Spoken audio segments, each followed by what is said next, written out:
Alhamdulillah, Alhamdulillahil hamdan katsiran kama amanu fantahu amma nahaa anhu wa hadzaru wa asyhadu an la ilaha illallah al-wahidul qahhar wa asyhadu anna Muhammadan abduhu wa rasuluhu sayyidul abrar wa salawatullahi wa salamuhu alaihi Allahumma salli wa sallim wa barik ala Muhammad wa ala alihi wa ashabihi ajmain amma ba'd fa ya ibadallah usikum wa nafsi bitaqwallah faqad fazal muttaqun qala tabaraka wa ta'ala bil kitabihil karim ya ayyuhalladzina amanu taqullaha haqqa tuqatih wa la tamutunna illa wa antum muslimun. Artinya hadirin sekalian, wahai orang-orang yang beriman, bertakwalah kalian kepada Allah dengan sebenar-benarnya takwa, dan janganlah kalian mati melainkan dalam keadaan selamat. Ya ayyuhan nasu taqu rabbakum alladzi khalaqakum min nafsin wahidah wa khalaqa minha zawjaha wa bassa minhuma rijalan katsiran wa nisaa wa taqullaha allazi tasaaluna bihi wal arhama innallaha kana 'alaikum raqiba. Ya ayyuhallazina amanu taqullaha wa qulu qawlan sadida. Wahai orang-orang yang beriman, ucapkanlah selalu perkataan yang baik-baik dan benar. Ya ayyuhal mu'minun, para pejuang-pejuang agama yang mulia ini, sidang Jumat yang dimuliakan Allah Subhanahu wa taala, ketahuilah Islam adalah satu-satunya agama yang ada di sisi Allah. Tak pernah ada agama yang lain. Umat manusia yang diakui oleh Allah dan diakui oleh Rasulullah hanyalah mereka yang beragama Islam. Di dalam Al-Quran surat Al-Imran ayat 19, Allah Subhanahu wa taala berfirman, "Inna dina illallahil Islam." Sesungguhnya agama di sisiku adalah agama Islam. Dan memang hadirin sekalian, hanya Islam inilah, hanya agama inilah yang mempunyai kitab suci yang asli langsung dari Allah Subhanahu wa taala dan bukan bikinan makhluk, yaitu kitab Allah Al-Qur'anul Karim yang penuh kebenaran tanpa ada sanggahan di dalamnya. Apapun problematika manusia di muka bumi ini, semua ada di dalam kitab Allah sebagai pedoman dan petunjuk ke jalan yang benar agar umat Islam ini selamat dunia dan di akhirat. Maka di kurban pada Jumat yang mulia ini hadirin sekalian, kita akan membahas tentang bulan yang mulia ini, yaitu keutamaan bulan Rajab. Ma'asyiral muslimin, sidang Jumat rahimahullah, kadang terasa waktu sangat kencang, perjalanan waktu sangat cepat. Hari berganti hari, bulan berganti, dan tahun pun berlalu. Rasanya baru kemarin umat manusia ini merayakan tahun baru 2020.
dari siapa? Mungkin dari mereka yang mengusung Islam. Lihat di HP dan lain sebagainya, bermacam-macam mereka sebutkan hadis-hadis yang palsu ini. Ini ada di bulan Rajab. Misalnya hadirin sekalian, puasa bulan Rajab 1 hari di bulan Rajab nilainya sama dengan 1000 tahun.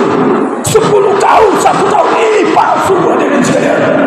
Lalu ada yang mengatakan bulan Rajab adalah bulan Allah, Sya'ban bulan Rasulullah, Ramadan bulan umatku, ini hadis gaib. Lalu ada yang mengatakan di surga ada sungai yang bernama Rajab, ini palsu belaka. Dan ada hadis yang mengatakan amalan-amalan dilakukan pada bulan Rajab ini pahalanya sangat berlebih-lebihan. Hadirin sekalian, hati-hati kita pada bulan Rajab ini. Mungkin sekarang semua telah mengetahui, tetapi dahulu para orang tua kita melakukan amalan-amalan yang ada di dalam hadis palsu ini. Hadirin sekalian, hati-hati kita pada bulan Rajab. Bulan yang paling mulia di sisi Allah adalah bulan Ramadan, setelah itu baru bulan Rajab. Jadi maknanya hadirin sekalian, kita melakukan amal ibadah di dalam kehidupan kita sama dengan bulan yang lain, tetapi di bulan Rajab ini nilainya akan istimewa di sisi Allah. Itu yang betul hadirin sekalian, karena ini adalah bulan yang istimewa. Jangan lalu ciptakan amal ibadah yang banyak pada bulan Rajab ini, karena ini adalah bulan yang dicintai oleh Allah, yang dimuliakan. Ibadah yang kita lakukan akan dinilai mulia di sisi Allah. Barakallahu lakum fil Qur'anil azim wa nafa'ani wa iyyakum bima fihi minal ayati dzikril hakim. Aqulu qawli hadza wa astaghfirullahal azim wa lakum innahu huwal ghafurur rahim.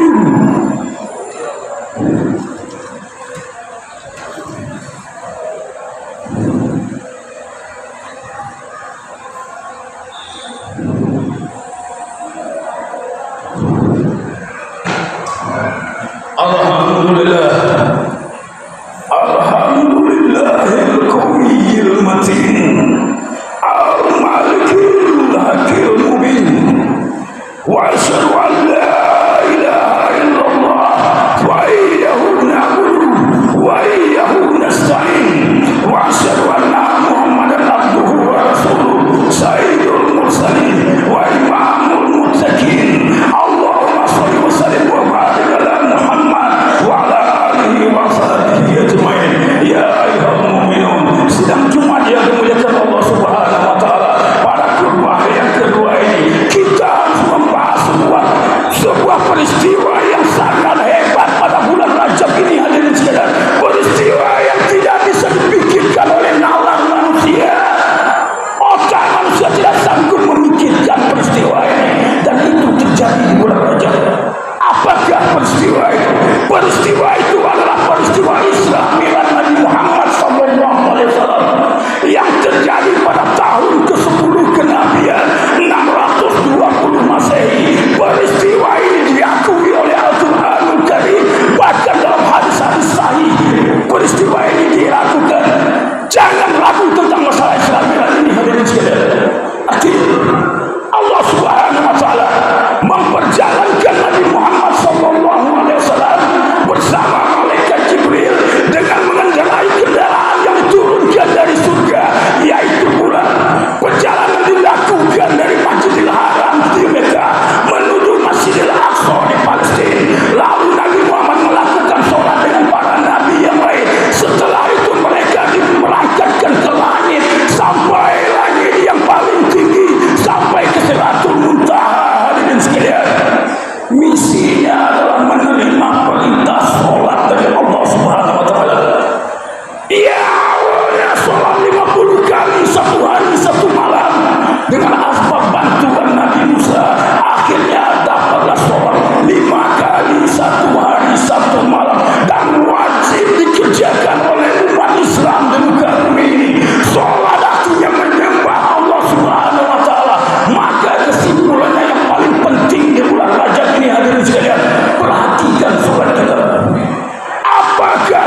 hadirin sekalian, hal yang pertama kali kelak dibicarakan, dipertanyakan di akhirat, di sidang akbar, di yaumul hisab adalah tentang sholat. Sholat yang pertama sekali ditanyakan, bukan amalan yang lain. Bahkan dikatakan, jika sholat manusia itu yang ia lakukan selama hidup di dunia sholat yang baik, maka amal ibadah yang ia lakukan selama hidup di muka bumi ini akan dinilai baik. Tetapi jika sholat manusia itu rusak, kacau, lalai, maka amal ibadah yang ia lakukan selama hidup di muka bumi ini akan dinilai rusak. Hadirin sekalian, jangan main-main masalah sholat. Maka kembali perhatikan sholat kita, hadirin sekalian. Sholatlah dengan benar dan khusyuk. Lalu timbul pertanyaan, bagaimana sholat ini supaya benar? Bagaimana sholat ini supaya khusyuk? Nabi telah mengatakan di dalam hadis, lakukan tumanina. Tumanina adalah rukun sholat. Kalau ingin sholat jangan buru-buru, hadirin sekalian. Ingat tumanina tatkala kita rukun. Jangan buru-buru bangkit, tenang sebentar. Sepanjang ucapan tasbih subhanallah walhamdulillah wala ilaha illallah wallahu akbar, kira-kira segitu, lalu tegak berdiri, lalu sujud. Dalam sujud jangan buru-buru bangkit. Setelah membaca ya, lalu tenang sebentar dengan tumanina, lah baru duduk, lakukan sampai selesai sholat. Ini yang menyebabkan sholat manusia itu bisa menjadi khusyuk. Hadirin sekalian, ingat, telahkah kita melaksanakan tumanina dalam sholat kita? Di dalam Al-Quran surah Al-Asr ayat 19, Allah Subhanahu wa taala berfirman, "Fa'tabiru ya ulil absar la'allakum turhamun." Maka ambillah ini sebagai pelajaran, wahai orang-orang yang mempunyai pandangan mata hati yang tajam, agar kalian diberi rahmat oleh Allah Subhanahu wa taala. Demikianlah khutbah yang singkat ini, hadirin sekalian. Semoga dapat memotivasi kita untuk melakukan, meningkatkan amalan ibadah kita di bulan Rajab, khususnya salat menyembah Allah Subhanahu wa taala. Inna Allah wa malaikatahu yusholluna 'alan nabi ya ayyuhalladzina amanu shallu 'alaihi wa sallimu taslima. Allahumma shalli 'ala Muhammad wa 'ala ali Muhammad kama shallaita 'ala Ibrahim wa 'ala ali Ibrahim wa barik 'ala Muhammad wa 'ala ali Muhammad kama barakta 'ala Ibrahim wa 'ala ali Ibrahim fil 'alamin innaka Hamidum Majid. Allahumma kulli muslimina wal muslimat wal mu'minina wal mu'minat al-ahya'i minhum wal amwat innaka sami'un qaribun mujibud da'wat. Allahumma inna nas'aluka salamatan fid din wa afiyatan fil jasad wa ziyadatan fil ilmina wa barakatan fil rizqina wa tawbatan qabla al-maut wa rahmatan indal maut wa maghfiratan ba'dal maut. Allahumma awin alaina bi sakaratil maut wa najatan minan nar wal afwa indal hisab. Allahumma ta'alana wa khair wa wal barakah wa wal ni'mah wa wal rizqi wa wal quwwah wa wal sihah wa wal salamah wa wal afiyah wa wal jannah bi rahmatika ya arhamar rahimin. Allahumma izzil islam wal muslimin. Allahumma ansur ikhwana muslimin mujahidin fi Palestin. Allahumma sabbir limanahum wa anzil sakinata ala qulubihim wa qahhir sufufahum. Allahumma dammir al-yahuda wa isbaliya wa saddid samlahum wa qadid jami'ahum. Allahumma ansur al-mujahidin ala adana wa adil bi rahmatika ya arhamar rahimin. Allahumma ighfir lana dhunubana wa liwalidayna warhamhuma kama rabbayana shaghira. Rabbana hab lana min azwajina wa dhurriyyatina qurrata a'yun waj'alna muttaqina imama. Rabbana atina fid dunya hasanah wa fil